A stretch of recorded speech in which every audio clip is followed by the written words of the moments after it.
urukundo rw'Imana yacu rwagereranywa n'iki?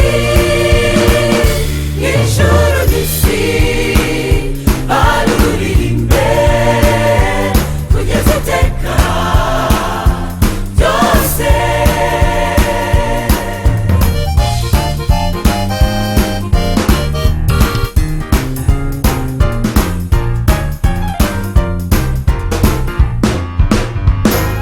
Ingoma zose zo mw'isi yacu zijya zihita zishiraho,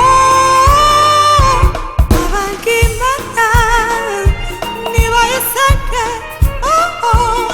bazapfa bose bakwibuka. Nyamara urwo rukundo rw'Imana rutagira akagero, urwidukunda twabaye mw'isi nirwo rutazashira.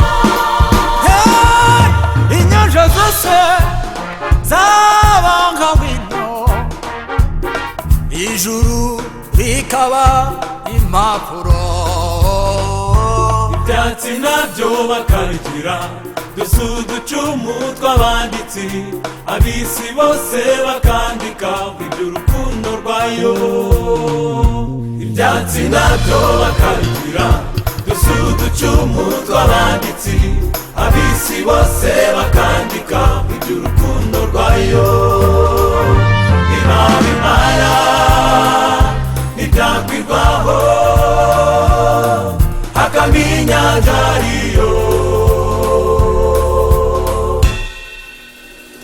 Mbese urukundo rw'Imana yacu rwagereranywa n'iki?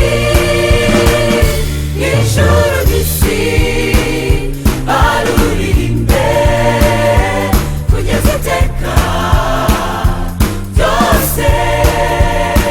kandi ukwikunda umwana wayo nge nikwinkunda nakwiriye, nari umugome no kwima Yesu ngo mbambirwe ku musaraba. Uwo yacunguje ayo maraso, si yuko nanjye ndimo nzajya ndirimba urwo rukundo rukwize mw'isi yose. Mbese